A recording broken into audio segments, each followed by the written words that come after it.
अच्छा घर में मेरी बेटी पढ़ी लिखी है ना, तो जरा पढ़ा लिखा लड़का ढूंढिएगा। ओके भाई। अच्छा, पढ़ा लिखा लड़का में लड़कों का हाल देखें। कुछ ससुर इतने कमबख्त है जो अपने बेटे के लिए ऐसी लड़की तलाश करते हैं जो जॉब करती हो।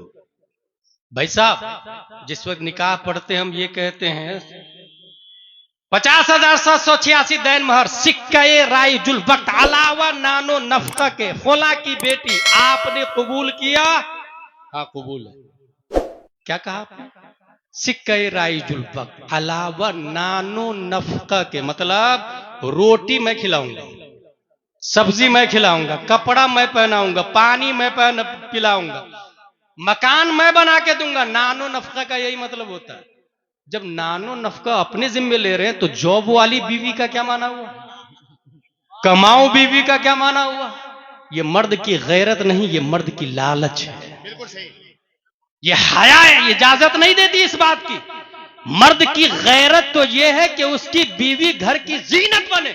आंधी से वो मुकाबला करेगा मगर कमा कर लाएगा, तूफान से वो मुकाबला करे कमा कर लाएगा, पसीना धूप में वो बहाए कमा कर लाएगा, जमीन की छाती को फाड़ कर गेहूं की फसल वो बोएगा मगर कमा कर लाएगा। रह गई बात बीवी की, घर की जीनत बने, कनीज़े फातिमा बने, हजरत आयशा के कैरेक्टर को अपनाए। और जब एक खातून घर की जीनत बनी रहती और मर्द बाहर हजरत अली की तरह काम करता है, तब जाके वक्त का कोई शब्बीर पैदा होता है, वक्त का कोई शब्बर पैदा होता है। इसलिए वो मर्द मुर्दा है, वो मर्द हाकिम नहीं अपने घर का जो जॉब वाली बीवी तलाश कर रहा है। मैं डॉक्टर हूं, बीवी भी डॉक्टर होनी चाहिए। मैं टीचर हूं, बीवी भी टीचर होनी चाहिए। भाई साहब, तू मर्द है, तुझे तो औरत होना चाहिए, क्योंकि तू औरत ऐसी तलाश कर रहा है जो तेरी तरह सिफत में हो, तेरी तरह कमाए। क्या बताए, कुरान में यह नहीं आया और रिजालु कव्वामून अला निसा, मर्द औरतों पर भारी है, मर्द औरतों का हाकिम है। हाकिम इस बुनियाद पर है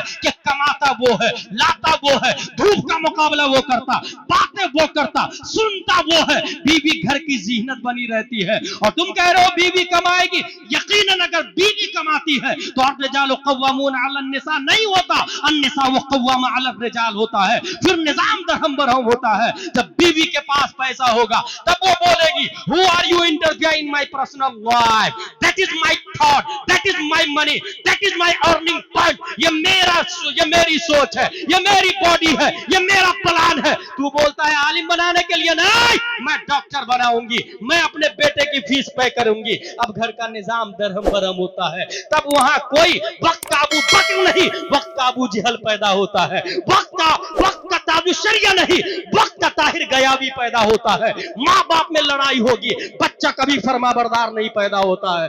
इसलिए गैरत लाए अपने अंदर और ये आज से वादा करे, जब निकाह में आपने ये कहा नानो नफका के अलावा, तो बीवी ऐसी लाए जो घर में नमाज पढ़े, रोजा रखे, बच्चों की तरबियत करे, घर से बाहर निकलने की जरूरत नहीं है। अगर ये मिजाज बना लिया आपने तो खुदा की कसम आज भी जो बच्ची पैदा होगी वो अपने वक्त की फातिमा तो ज़हरा होगी, और जो बच्चा पैदा होगा वो वक्त का मुजाहिद है, मिल्लत पैदा।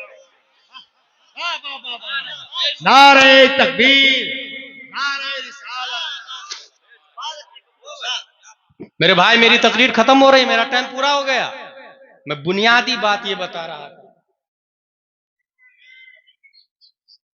मैं बुनियादी बातें आपको बता रहा था मेरे भाई, कि ये जो नजरिया है इसको बदलेंगे तो यकीनन इनकलाब आएगा। One sentence can change your life. एक बात आपकी जिंदगी बदलने के लिए काफी है।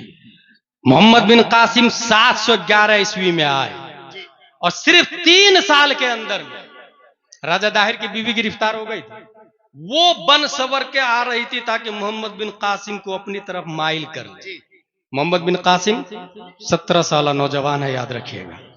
आज के नौजवानों का जायजा ले, और एक वो नौजवान है 17 साल का मोहम्मद बिन कासिम। राजा दाहिर की बीवी पूरी ताकत और कुव्वत सर्फ कर दी कि ये नौजवान मेरी तरफ माइल हो जाए। मगर जाहिर सी बात है, if you are feeling from nerve pain in the feet, concentrate on what your hands can do instead. अगर आपका हाथ दर्द कर रहा तो पूरी तवज्जो पांव पर लगा दे। अगर पांव दर्द कर रहा तो पूरी तवज्जो कान पर लगा दे, नाक पर लगा दे।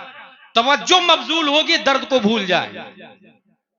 यहां दो हुस्न है, एक है राजा दाहिर की बीवी का हुस्न और दूसरा है हुस्न मुस्तफा जो मोहम्मद बिन कासिम के दिमाग में है। मोहम्मद बिन कासिम के दिमाग में जो हुस्न मुस्तफा है, हुस्न इस्लाम है, उसने इतना गहरा असर डाला है। राजा दाहिर की बीवी कितनी भी सबर के आ जाए, मोहम्मद बिन कासिम के इरादे को मुतजलजल नहीं कर सके। इसी को देखकर वो राजा दाहिर की बीवी भी कलमा पढ़ ली। क्या बात है, इसी को देखकर वाह वाह वाह। 711 ईस्वी की बात है। 3 साल के अंदर मुआशरती, सियासी, मजहबी, अमली तमाम तर इनकलाबात दुनिया के अंदर रूनुमा किए मोहम्मद बिन कासिम रदियल्लाहु ताला अन्हु ने। एक और बात बताऊं, शुरू में बुत परस्ती नहीं थी। अभी जो पूजा हो रही है, इबादत हो रही है, क्या शुरू से पूजा हो रही ना? इंसान की फितरत है, वो अपने अंदर एक पावरफुल को ढूंढता है, अपने समाज में, अपने कल्चर में। ये बुत परस्ती की इब्तिदा कैसे हुई? फतावा रज़विया शरीफ 24वीं जिल्द सफा नंबर 415 आला हजरत रदियल्लाहु ताला अन्हु लिखते हैं, बाबिल के अंदर अबू जाफर नाम करके एक शख्स था, उसका इंतकाल हो गया। बहुत नेक आदमी था, अच्छा आदमी था। लोग उसको मोहब्बत में रोने लगे, बहुत ज्यादा रो रहे, बहुत ज्यादा रो रहे, बहुत ज्यादा रो रहे। शैतान आया, बोले तुम लोग क्यों रो रहे? बोले वो बहुत अच्छा आदमी था, मर गया। यहीं से पता तो लगा है कि गांव में जो अच्छा आदमी होता है वो मरता है तो लोग रोते हैं। कुछ लोग ऐसे हैं कि जब वो मरते हैं तो लोग खुशियां मनाते हैं, अच्छा वो मर गया। आप उनमें से न बने कि जिसके मरने पर खुशियां मनाई जाती हैं, बिल्कुल सही। आप उनमें से बने जिनके मरने पर रोया जाता है, अफसोस किया जाता है, फला आदमी बहुत अच्छा था, उनका इंतकाल हो गया। बाबिल के अंदर अबू जाफर नामे आदमी का इंतकाल हो गया, लोग रोने लगे, बहुत अच्छा था, बहुत अच्छा था। अब शैतान आया, यहीं पर संभलना भी रहता है, कितना रोए, कब तक रोए और तलाफी की क्या जरूरत हो। शैतान आया, तुम लोग क्यों रो रहे हो? कहा मुझे बहुत याद आ रही है। कहा मैं तस्वीर बना देता हूं ना उसकी। शैतान ने हू बहू अबू जाफर मुस्लिम की तस्वीर बनाई। वो जो तस्वीर बनाई तो लोग देखने लगे और जरा सुकून हासिल हुआ।